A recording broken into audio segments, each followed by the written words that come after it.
On the 9th of October, Pakistani jets flew all the way to Kabul, the Afghan capital, and reportedly struck locations there. Their targets were TTP members. The TTP are a separatist or rebel faction, meaning group, that operate in Pakistan. Their objective is to overthrow the Pakistani government and replace them with themselves, the TTP. Now, why did Pakistan attack the Afghan capital? Well, because the too many T's. The TTP separatists are often known as the Pakistani Taliban.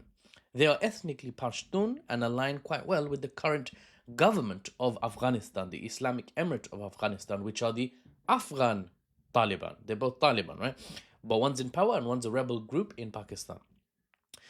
Which now they have an alignment with the Afghans. The Pakistani Taliban have an alignment with the Afghan Taliban because they're both Pashtun and also they're both very traditional and they wish to lead by a strict interpretation of Islamic law. Now, for Pakistan, the problem is, they say, the Afghan government do not crack down on the TTP when they're operating in Afghanistan because the border is very permeable, it's very vague, the border between Afghanistan and Pakistan. And Pakistan says Afghanistan lets the TTP operate out of Afghanistan to attack Pakistani territory.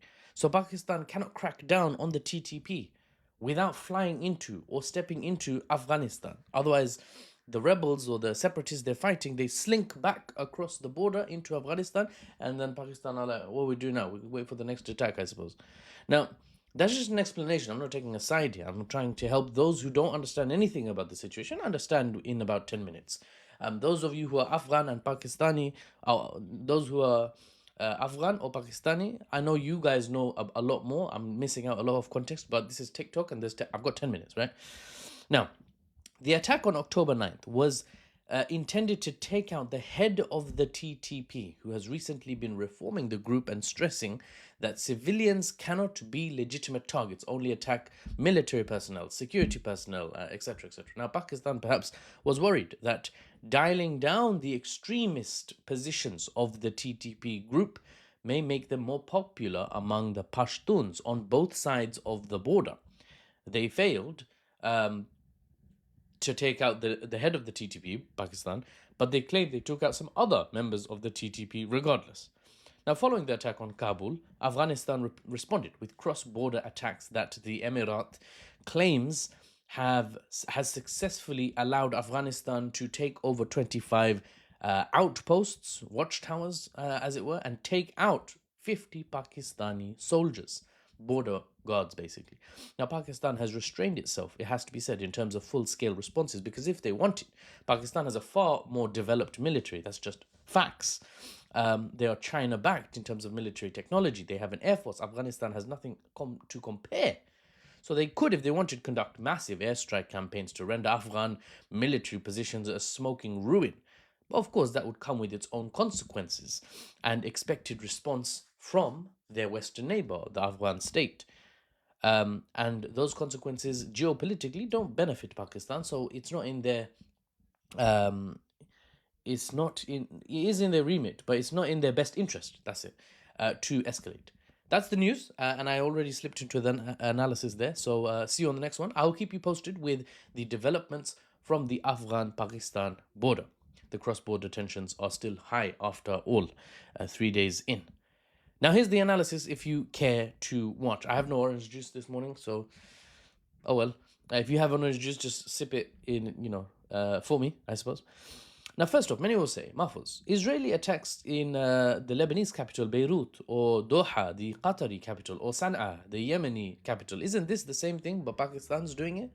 Well, it's similar in the fact that sovereignty and airspace of a less technologically advanced neighbor is violated by a more technologically advanced neighbor in order for the more advanced guy to achieve some of their goals. But that's about where the comparisons end. You see, the TTP put Pakistan in a tough position. One of my 5 rules of geopolitics in the book I'm writing is the administration must survive. Pakistan wants the survival of Pakistan. And by and large, the Pakistani government is not interested in taking out civilians anywhere. Every government will work to keep itself in power. That's only natural, right? Now, for Pakistan, if we look at the map, the northwest half of the entire country is ethnically Pashtun, whereas the ruling class, one could say, is predominantly Punjabi. Now, the Pak-Afghan border, as I mentioned earlier in the video, is quite vague. It cuts through the Pashtun tribal belt relatively arbitrarily. It's like some Pashtun here, some Pashtun there, and there's just a random border in the middle. Like many borders, this, I think, is the Duran line, is a remnant of past colonial powers that are just drawing random lines on a piece of paper and then yeet themselves out of the region after they've sucked it dry all they could. So the TTP that make their case and fight their cause in this Pashtun territory risk destabilizing the Pakistani state by just existing and having ethnically a large portion of Pakistan, aligned with the TTP. Not saying all Pashtuns support the TTP. I'm saying the TTP takes its fighters and fights its cause using Pashtuns. That's their base ethnicity. Some would say the TTP is a Pashtun nationalist movement, even. Now, all of this destabilizes the Pakistani state, which the enemies of Pakistan, of course, love, India being chief among them. So, to boost state stability in Pakistan, Pakistan saw an opportunity and tried taking that opportunity to take out members of the TTP while they were in Kabul, even though Pakistan knew that this risked enraging the Afghan government, because obviously you're airstriking in the capital of another nation, they're going to get very, very angry. They might not be able to respond in the same way or shoot your jets out of the sky, but best believe they will be peed off.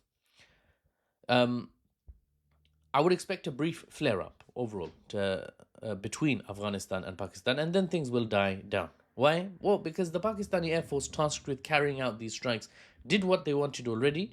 They were prepared for an Afghan response as well. They knew that something would come in response, outrage, and outrage needs to be backed by action. And they got that response, and it may now, relatively speaking, trajectory wise, it may now fizzle out unless Pakistan escalates further, which I wouldn't expect, because that doesn't serve Pakistan's state goals. More escalation will further alienate the Pashtuns in Pakistan and potentially push more of them into the arms of the TTP, which is going to further destabilize Pakistan, which was the exact opposite of the reason they did the airstrike in the first place. Now, a final reminder, the TTP is Pashtun. The government of Afghanistan right now, the Islamic Emirate, are Pashtun, largely, in terms of the senior leadership.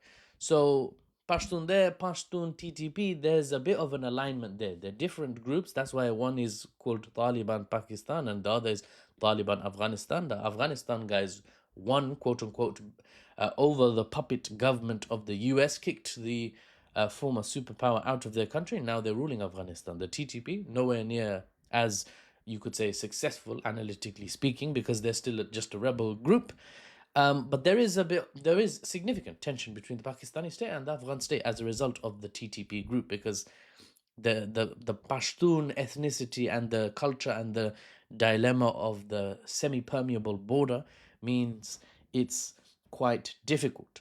Analytically speaking, what I have not seen is many people mention a potential solution, and we'll get into the meat and potatoes of that hopefully in some post, inshallah, in the future. But we could be seeing, if decisions on both sides are made with pragmatism and shrewd, successful political maneuvering, we could see a sort of confederation, an agreement between the Pakistani state and the Afghan state that the Pashtun border regions, the tribal belt, i.e., on either side of Afghanistan, Pakistan, we could see a relationship between these two Muslim states that says, let's get into a situation, let's get into a configuration that allows our governments to work so closely together and give the freedom to the Pashtuns on either side of the border, significant enough that the TTP's purpose fizzles out, their support dries up, and the group basically collapses in on itself. Then no tensions for Pakistan and no Pashtun allies to support for Afghanistan, which means the tensions between Pakistan and Afghanistan might dissipate entirely, which would be, generally speaking, good for the people and the region overall. Anyway, I'm Mahfuz, and I'll see you on the next one.